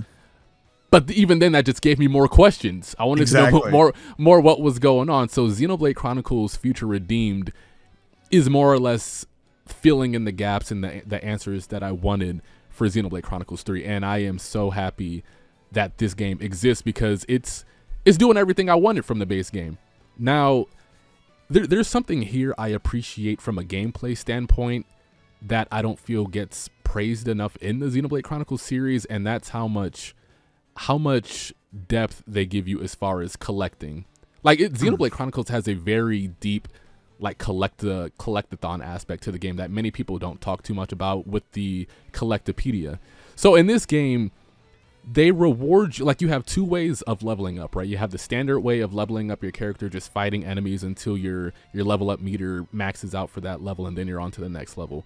But in this game, if you find like containers, they'll let you know, all right, here, you found a container. Here's some bonus points to use to, strengthen certain arts, to unlock certain abilities, to, strengthen your character a little bit more. Hey, you found a certain region in this area. You found a secret location. Here's some more bonus points. You defeated this rabbit like 3 times. All right, cool. We marked them off in your enemypedia. So you no longer have to fight this animal anymore. You'll know that because there will be like a green check mark over their head saying you already filled out this animal in the Collectopedia, so you can find something else to maybe fill out for some more bonus points. So you can keep doing little things like that, visiting locations, talking to certain enemies talking to certain NPCs in the city to boost, your community level, finding containers and things of that such to help boost these characters, which I really, really appreciate. The main character this time around with Matthew and A, Very good. I like their whole dynamic. It's always like they're poking fun at each other and just trying to make it through the world. Right now, where I'm at in the game, Matthew is looking for his sister. He just found her. Not gonna spoil exactly what happens there, but he just found her. It's great. Whole sequence, amazing. Shulk, Rex, everybody from the past, they're all there. They're great. Rex is a whole lot different in this game. Like the Rex you remember from Xenoblade Chronicles 2 was more like a hero type. He was very optimistic about life, always trying to do the right thing. But this one, he's very stern, kind of bitter older man. So that's a very interesting change from Rex there. And I'm sure there's reason for it. He's constantly mentioning Numa, Pyra, Mithra, and things of that such. So maybe something traumatic happened there. He still has some type of feeling towards Nia and things of that such that you'll hear throughout the conversations. But overall, it's a very good DLC expansion. Very happy with the things they did here. Awesome. Tonally, would you say it's like a good balance between 1 and 2, or does it lean towards one or the other? Like you said, it definitely leans way more towards 1. Okay, interesting. So like where you kind of have a little bit moments of like levity and fun, but it's overall kind of taking the circumstances like a bit more seriously. Not even just in that aspect, but like the areas you visit, at least where I'm at right now, it's very much reminiscent to the early areas of Xenoblade Chronicles 1. Like, I don't know if it's too much of a spoiler, but you do visit the original Colony 9 in this game. Okay, cool. So it's definitely leaning more in towards Rex's story. You start seeing certain locations, seeing certain buildings where he'll start, recalling certain events that happened after the game, things that happened in the game. You'll start hearing more about like Dunban and the rest of the cast and things that were happening in the game, post game, and things of that such. So it's definitely leaning more towards Xenoblade Chronicles 1, which isn't bad. I mean, I love Xenoblade 1. No. Yeah, no, I think that's a smart decision. I mean, like you and I know like are apologists to a degree for like the tone of 2, because I think 2 often reaches a good balance, but for like the level of kind of coming from 3, which was very serious, and then having just something that's a bit lighter in tone but still taking the stakes seriously, that sounds like refreshing after 3. And would you say that do they early on explain the circumstances or like why everyone is together, or is that something that is you haven't seen yet? They explain it fairly early on. Like, it's not too long to where they explain the whole thing about the I can't explain it, but because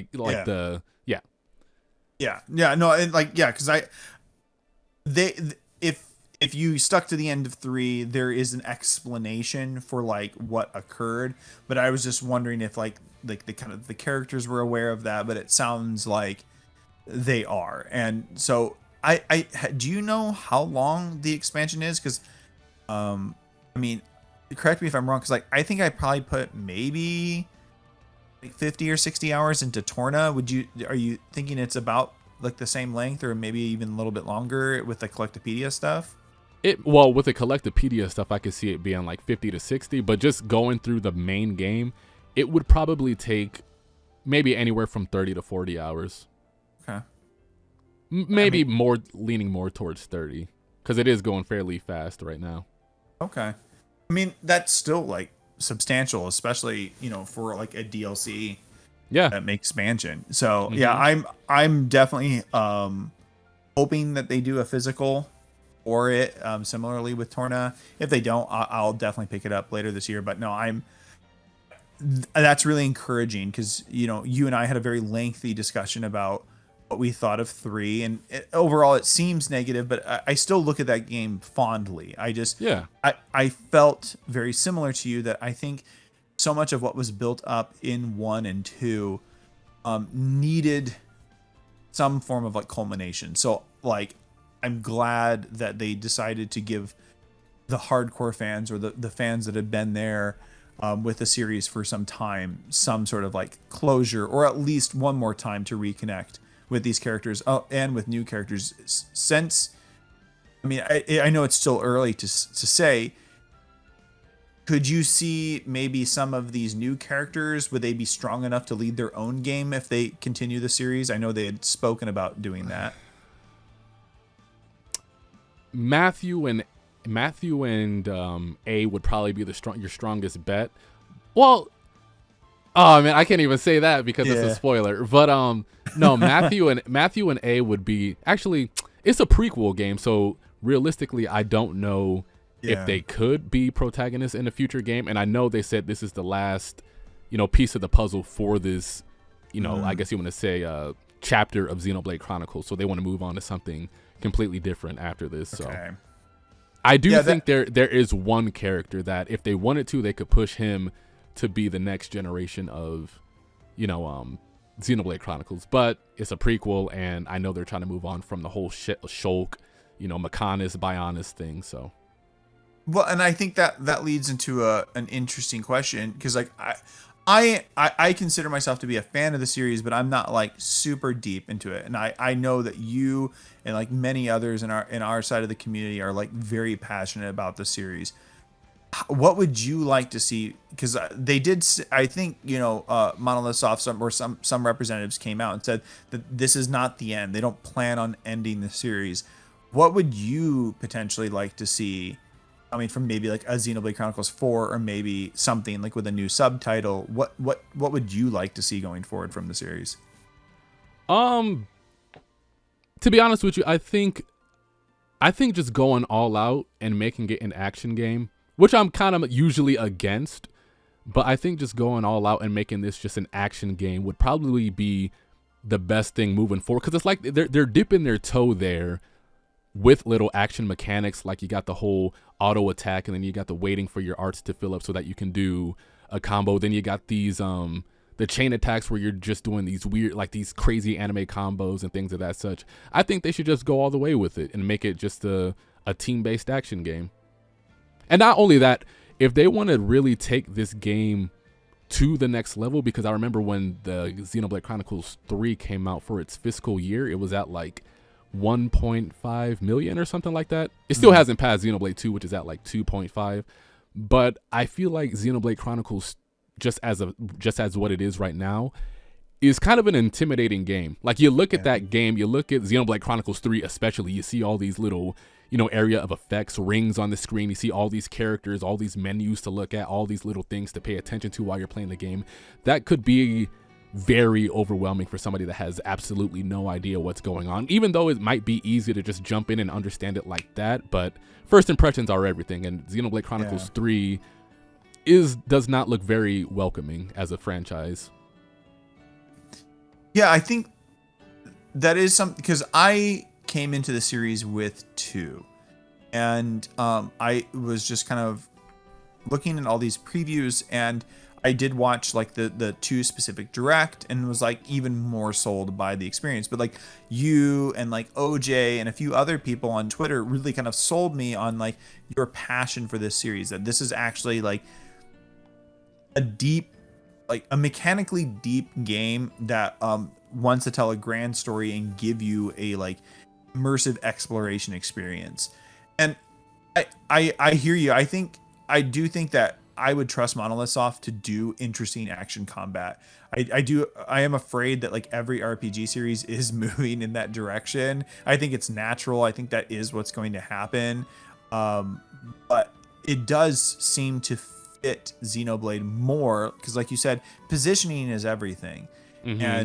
And so like you could really do interesting things where like if you do have action combat, like you're not just going like in front of the character and like mashing the button and then doing a combo. You would have to like position around and like go to like the back of the enemy while like and command everybody else. Or maybe you could switch between characters and then do like like a chain attack like they have in 3, or maybe do some of the like the more elemental breaks that they had in 2. Like there's a lot of interesting ways that you can integrate the already established systems.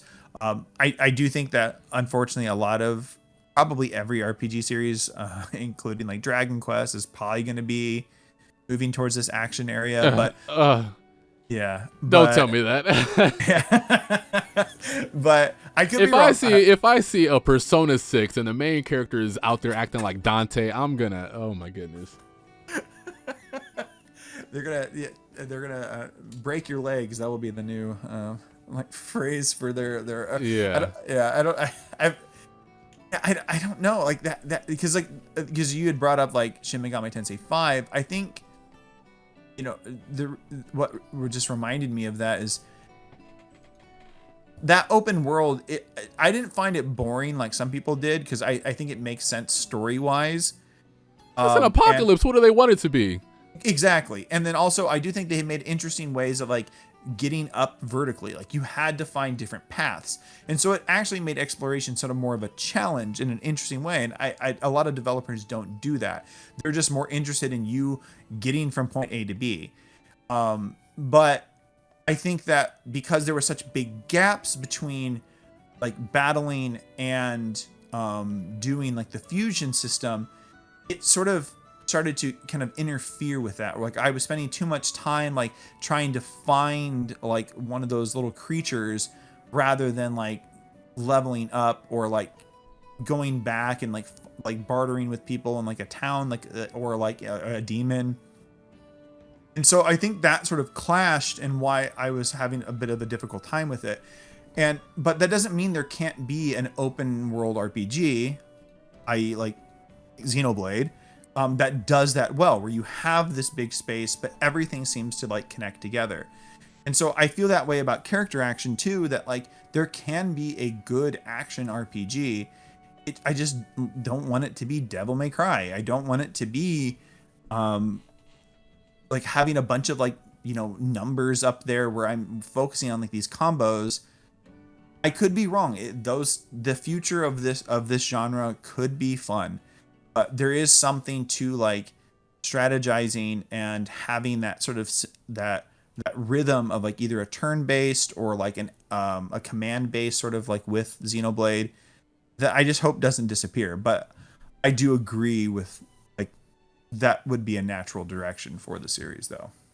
Yeah, and especially like just for, I guess you could say it wouldn't even be like selling out or anything or trying to casualize the series, but like people legitimately did not know how to play Xenoblade Chronicles 2 or Xenoblade Chronicles X. Like there was whole videos and documents and guides online for how to effectively play those games, just because there was a lot to keep track of. So if they wanted to find a way to keep their whole vision of positioning and areas of effects and teammates and stuff like that going, I think the most effective way would probably just be make it an action game. And you can even integrate. Oh no, sorry. Oh, go ahead. No, you're good. You're good. You could integrate the mech mechanics into that as well if you have it more action based, rather than switching into the sort of kind of more controlled battle arena. You would be able to do some interesting mech mechanics and adjust for that combat as well. Yeah, but even like as far as like environment wise, like setting, I think their best bet is Xenoblade Chronicles X. I feel like that really has a chance to connect to more people. Only problem with that was that it was on the Wii U, so a lot of people didn't really get a chance to experience the online functionality behind it, teaming up with your friends and, you know, doing missions in mechs and stuff like that, making your own character and doing all these side quests and things of that such. It's arguably still the best looking Nintendo game to this date. So yeah. Oh yeah. And since you recently replayed that and you made a great retrospective video about it, thank you. I know you would never want to turn down a game from getting a port to Switch. Do you think it would be in Monolith Soft's best interest to make a port of X, or would you rather see like an X2? Like what are your feelings on that? I know they said if they wanted to bring X to the Switch that they would essentially have to remake the entire game. But if it's to continue the storyline of X where we left off at the beginning of the game, I would like to see that game ported. They have like multiple studios at Monolith Soft, so even just like a support team, it doesn't have to be the main studio working on that game. Just bringing that over to the Switch or the next generation Nintendo console and just continuing where we left off, fixing all the concerns and problems people had with the original game, I would really, really love to see that, because that is arguably the best story in the Xenoblade Chronicles series. It's just not told the best, if that makes sense. No, like I put maybe 30, 40 hours into it, and I like agree, like this, I thought like some of the limitations with how you access some of the side quests was a little cumbersome, but like I agree with you that like going around that sprawling like environment, like is it new LA, right? Yeah. Yeah, like going around New LA, like, and just interacting with all of those people was like really fun. And then when you would get to a new area, it legitimately felt not only that you were discovering a new place, but there was like a new wrinkle to like the lore and what was actually going on with like the story at large.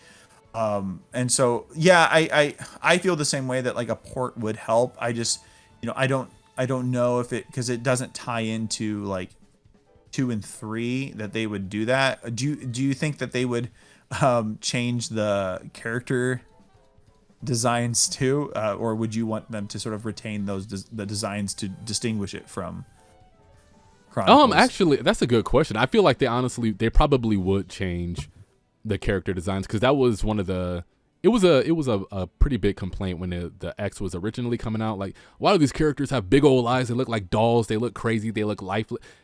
That's kind of, if you played Xenoblade X, it makes sense. Like, they look lifeless or whatever, but that's not the reason why. That's just the character, the art style that they chose. But I don't know, having its own art style is also kind of interesting as well. I don't want everything to be formulaic. Being different isn't a bad thing necessarily.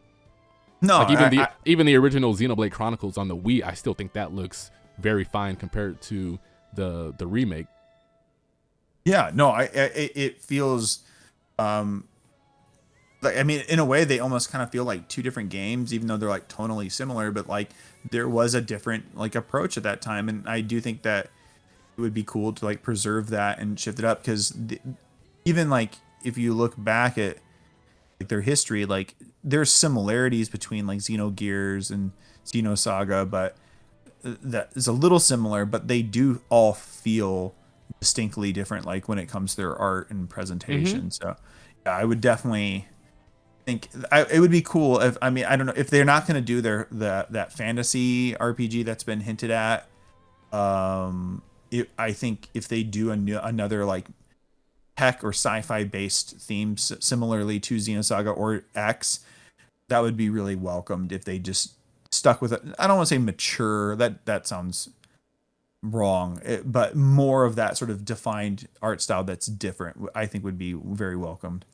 Yeah, and I want to make something clear here. I'm perfectly fine if they just end Xenoblade Chronicles right here and then just move on to a whole different series of games or something like that. That would be probably even more interesting, because there's like no real limitations on what they can do with that next, that next game. There's no set of rules that they have to abide by. Like, maybe if we stray too far, people will think, this really isn't a Xenoblade Chronicles game. Like, no, it's whatever you want to do on that first game, and then we're kind of judging moving forward based off what that first game had to offer. Yeah, I mean,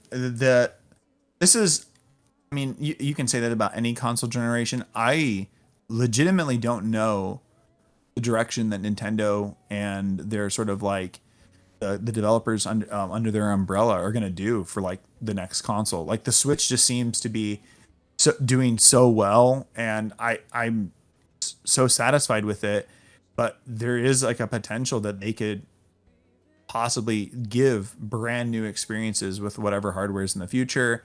And so that is exciting, especially if you have a bit more power to not necessarily get better graphical fidelity, but like just imagine what, because like you said, the Wii U had Xenoblade Chronicles X, which is insanely giant game, and same thing with the other Chronicles games. So like the possibilities of like what their world design is, especially after we see Tears of the Kingdom, because I guarantee that Monolith Soft probably assisted on that as well, like they did with Breath of the Wild.